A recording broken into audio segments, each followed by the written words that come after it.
Доди и аз ви приветстваме. Ние така се радваме, че сте включени на нашата програма. Нашето желание е да ви помогнем. Ние ви насърчаваме да получите този каталог. Аз имам стотици видео и аудио, касети и много книги, които ще ви благословят. И аз искам да пишете за този каталог. Не искаме той да ви благослови. Кажете амин. Ние винаги се молим преди да започнем програмата си. Тя всичко е платено. Ние ти благодарим, Джон, че твоите проповеди са помазани. И тази жена, тя е от деноминация, тя не писа. Тя не гледаш по телевизията. Откакто ви слушам, аз разбрах, че съм пасивен, а не активен работещ християнин. Аз не съм все още такава, но аз започнах да свидетелствам на семейството си. И с вашето наставление, аз помолих за прошка и Бог ми е простил. И ръкопляскайте за нашия пастор. Ние искаме да го похвалим за неговите проповеди. Нека да вдигнем Библията си. Нека да кажем това заедно. Това е моята Библия. Аз съм това, което тя казва, че съм. Имам това, което тя казва, че съм. Мога да направя това, което тя казва, че мога да направя. Днес ще бъда учен на Божието Слово. Смело изповядвам. Умът ми е буден. Сърцето ми ще приема. Аз никога няма да бъда същия.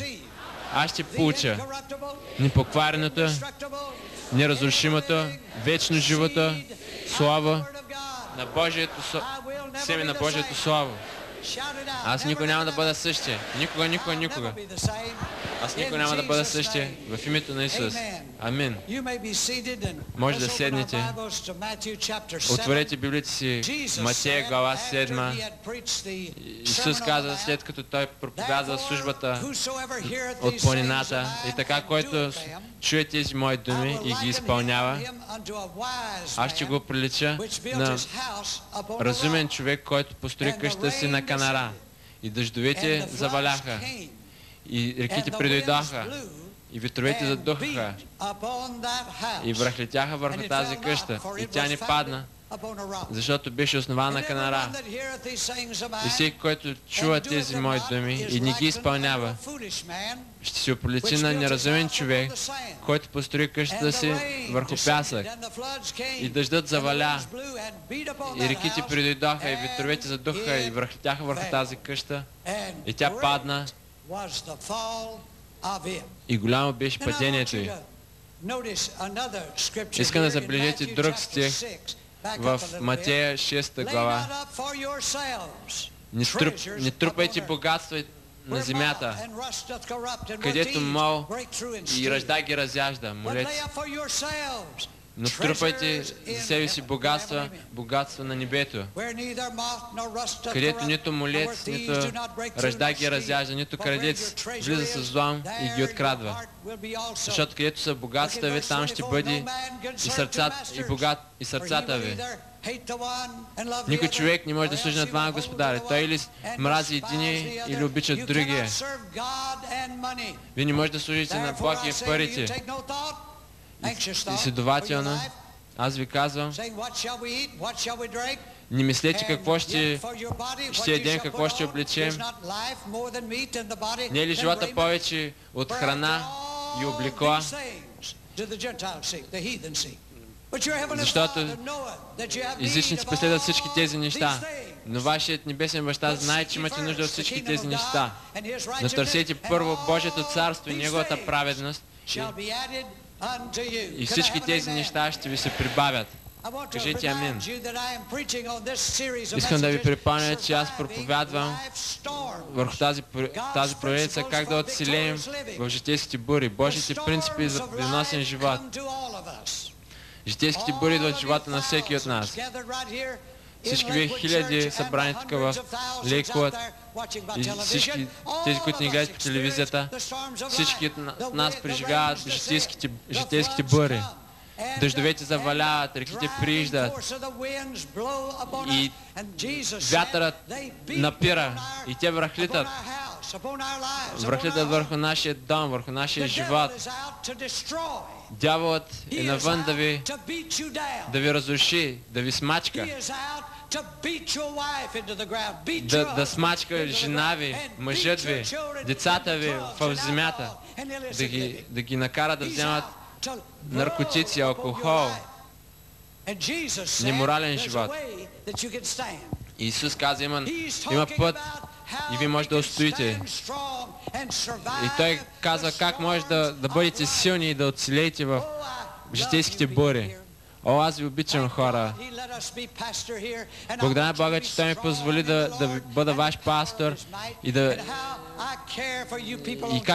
как ви обичам аз, вие, които ми гледате по телевизията. Аз искам да бъдете силни в Господа и в Неговата мощ. Аз искам да знаете това, което Исус казва, за да ви помогна, за да бъдете победоносни в каквато ситуация да се намерате. Извикайте слава на Бога 3 пъти. И знаете, парите са много важни. Исус говори за парите. Искам да озаглавя тази проповед, човекът и неговите пари. Ние получаваме хиляди телефонни обаждания всяка година. И темите, на които искат да говорят и да си моля, има 3 Хората имат нужда от помощ в брака си, женитбата си. И номер 2 беше нужда от изцеление. Но знаете на първо място кое беше от хилядите обаждания? Финансите. Какво мога да направя, за да имам успех, за да си платя всички сметки и да не бъда в дълг? Исус говори много за пари. Искам да ви прочета нещо, което аз прочетах в една книга от този доктор Макмела. Ето това той казва, той за Джон Д. Рокфелер старши. Той беше здраво фермерско момче, но той имаше амбиция и той се захвана с бизнеса и се напрегна повече от всеки, който и да е. Като раб. И на 33 години той имаше първия си $1 милион. На 43 години той контролираше най-големия бизнес в света. На 53 години той беше най-богатият човек на земята. Той беше първият милиардер, който свет някога е познавал. Но в това цялата тази голяма амбиция, той нямаше здраве. Той загуби здравето си. Той вземаше, сграбчваше. И някаква болест причини косата му да окапи, веждите, миглите. Един биограф каза, той изглеждаше като мумия. Седмично той получаваше $1 милион. Но храносмилането му беше толкова лошо, че той можеше само да яде бисквити и мляко. И в своето желание за пари, той беше изгубил здравето си и на 53 години някой писа, че той беше най-старият човек, който е виждал. Без мир, без щастие, той не можеше да спи вечер. Той не можеше да се наслаждава на нищо. И тази книга казва, той започна да мисли. Всичките тези милиарди, които имаше, той не може да вземе един меден цент на другия свят. Той разбра тогава, че това не е нещо, което парите не са нещо, което да се трупа, а благословение, което трябва да се раздава. И той трансформира парите си в благословение на други. Той започна да инвестира в достойни каузи. Той започна да строи университети, болници и да дава милиони на мисиите.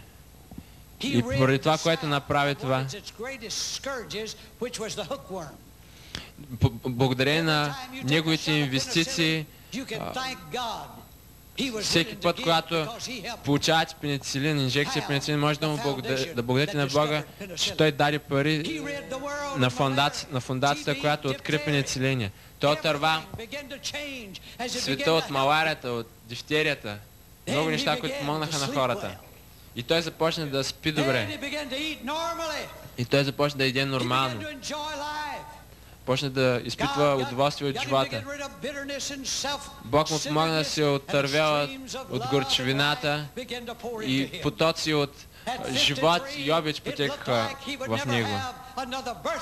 На 53 години изглежда сякаш той няма да доживее следващия си рождения ден. Но защото той се научи как да покори парите, той живя до 98 години.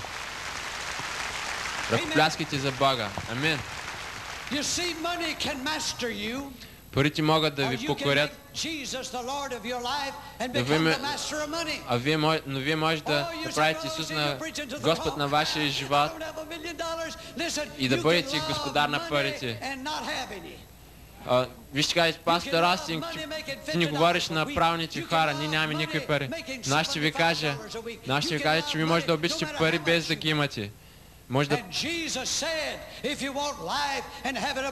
Исус каза, ако искате живота да го имате в изобилие, ако искате да устоявате в житейските бури, вие трябва да се научите как да бъдете господар на парите.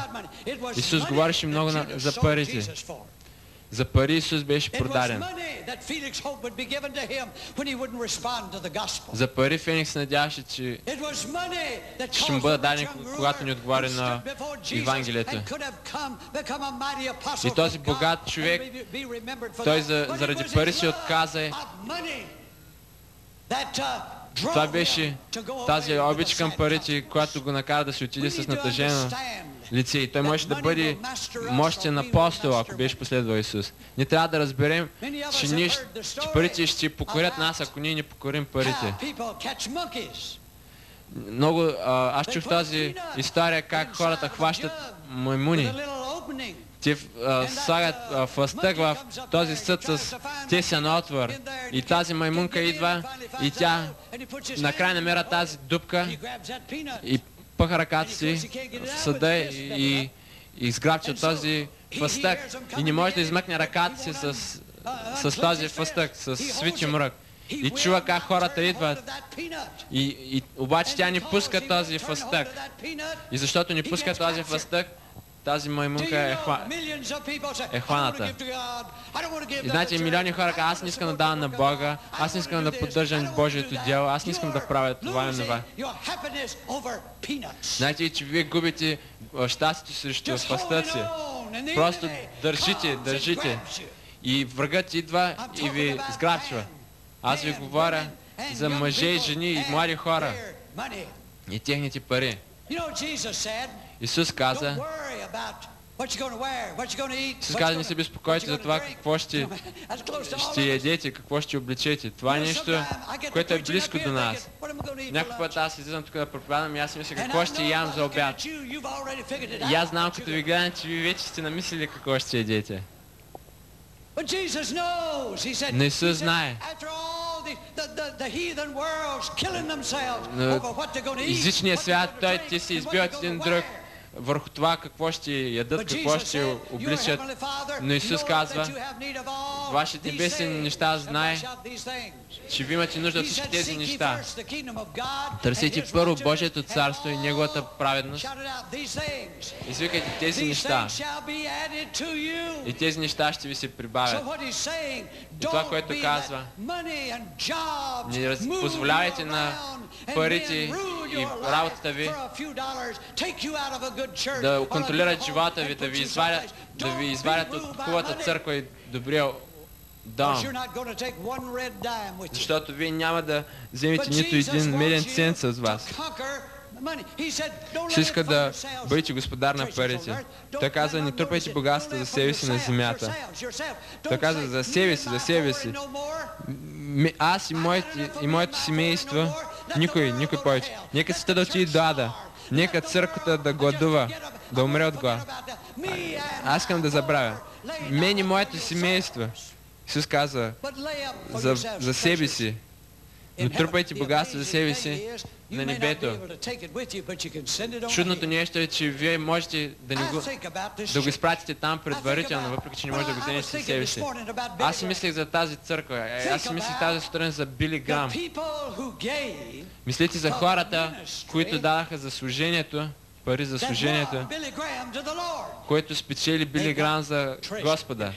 Те имат богатство на небето.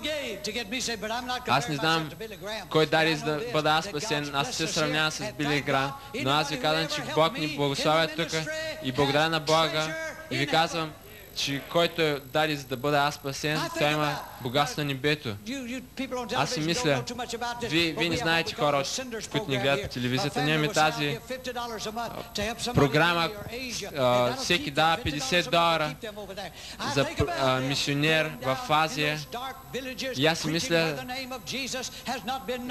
за тях как те проповядват тези мисионери в тъмните села. И вие може да имате богатство на небето. Един ден вие ще ги видите на небето и те ще кажат, това беше вашата подкрепа, вашите пари. И аз преминах от тъмнината в неговата чудна светлина. Аз бях спасен. Богатство на небето. Аз си мисля за хората, които дават за нашата телевизия. Ние достигаме до много хора сега. Ние достигаме хората в Хюстън тук и из цялата нация, Family Channel и скоро ние ще бъдем с супер канала и ще достигаме 28 нации в Европа. И аз мисля за хората, които ни помагат да проповядваме Евангелието чрез тези камери. И аз мисля за милионите, които чуват, може би за първи път, че Исус може да спасява, че религията не е достатъчно. Вие трябва да имате реалността.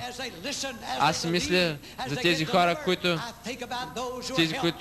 биват изцелени, като ни слушат, които изоставят греха и злото на този свят. И аз си мисля за милионите, които достигаме по този начин. И всеки, който дава, ще има богатство на небето. Аз казах, вие ще имате богатство на небето. Кажете, аз имам богатство на небето. Когато вие инвестирате в Евангелието, когато давате смело, знаете, че Божият план е да давате първата 10-та част. Това, което аз уча моята църква тук. Божието Слово ни учи, че ние трябва да си даваме десятъка. Вие трябва да дадете първите 10 цента от всеки долар. Бог може да има план, който така, аз ще задържа първите 9 десети, вие ще имате една десета. Но той каза, ето го моя план, аз искам да взимате 9 десети и да ми дадете първата десета, за да докажете, че аз съм на първо място в живота ви. И така ние разделяме тази 9 десети, ние ги запазваме. И само това десетаче. Но някои хора са така светливи. И Бог им дава живот, здраве, Той ги благославя, децата им, семействата им. И те виждат това десетаче и те го грабват, като тази маймунка. Исус казва, Отец няма да ви благослови, вие трябва да имате отворена ръка, вие трябва да с желание да раздавате. Той каза, дайте и ще ви бъде дадено. Добра мяра, разтърсена, стъпкана, хората ще ви въздадат на пазухата ви. Но знаете, че вие може да имате богатство на небето, чрез като давате. Исус разказа за този човек, който ще бъде уволнен от господаря си. Той беше настойник на парите му. Исус ни каза, този човек, той намери хората, които дължаха на господаря му, той беше отговорен за всичките му пари и той му прости половината. На друг каза, 1/3 ти опрощавам. И Исус каза, той направи това.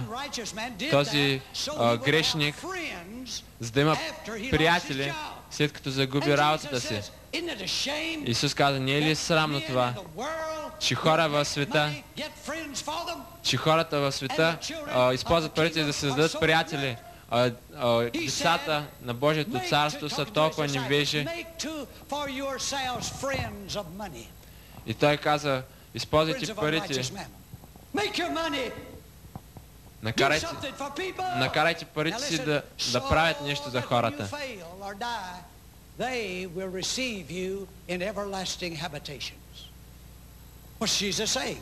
Исус каза, не бъдете неразумни като света, вложете парите си в Евангелието, в църквата, където може да достигнете света за Исус, където това страдащо, измъчено човечество живее. Помогнете да бъдат достигнати те. И аз ви казвам, ако помогнете да бъдат достигнати, Бог ще ви благослови. И вие ще имате богатство на небето. Аз искам да ви прочета един стих. Не е ли този постът, който съм избрал,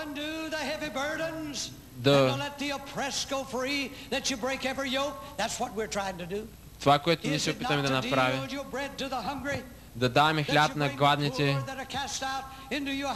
да довеждаме бедните в дома ни, да обличаме тези, които са голи и да не се криете от близките си. Всеки да извика, тогава, тогава, тогава.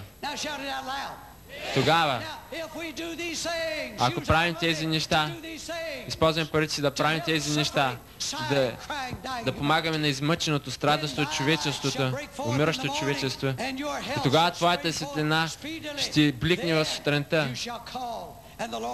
И тогава ти ще извикаш и Бог ще ти отговаря, ти ще извикаш и Той ще каже, ето ме. И ако дадеш душата си на гладните си и задоволиш на ранената душа, тогава твоята светлина ще заблести и твоята тъмнина ще бъде като пладне.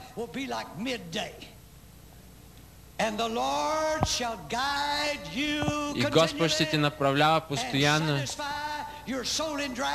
и ще задоволи душата ти в сушата, жаждата ти, и ще оздрави костите и ти ще бъдеш като извор, който не пресъхва. Това, което Господ говори за човек и парите му. Ние трябва да учим да бъдем господари на парите си, дали са $10 или $1 милион.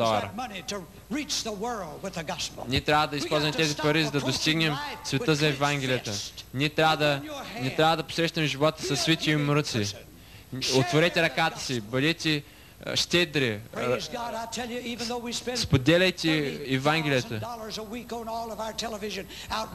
Аз ви казвам, въпреки че харчим $30,000 за нашите телевизионни предавания на седмица, ние ще срещнем милиони на небето поради това. Аз искам да ви кажа за нещо, което парите не могат да купят. Може да имате милион, 10 милиона, милиард. Парите не могат да купят това, за което ще говоря.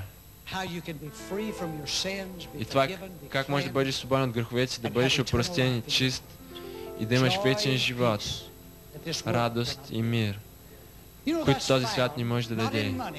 Това не може да бъде намерено в парите, а в Исус Христос.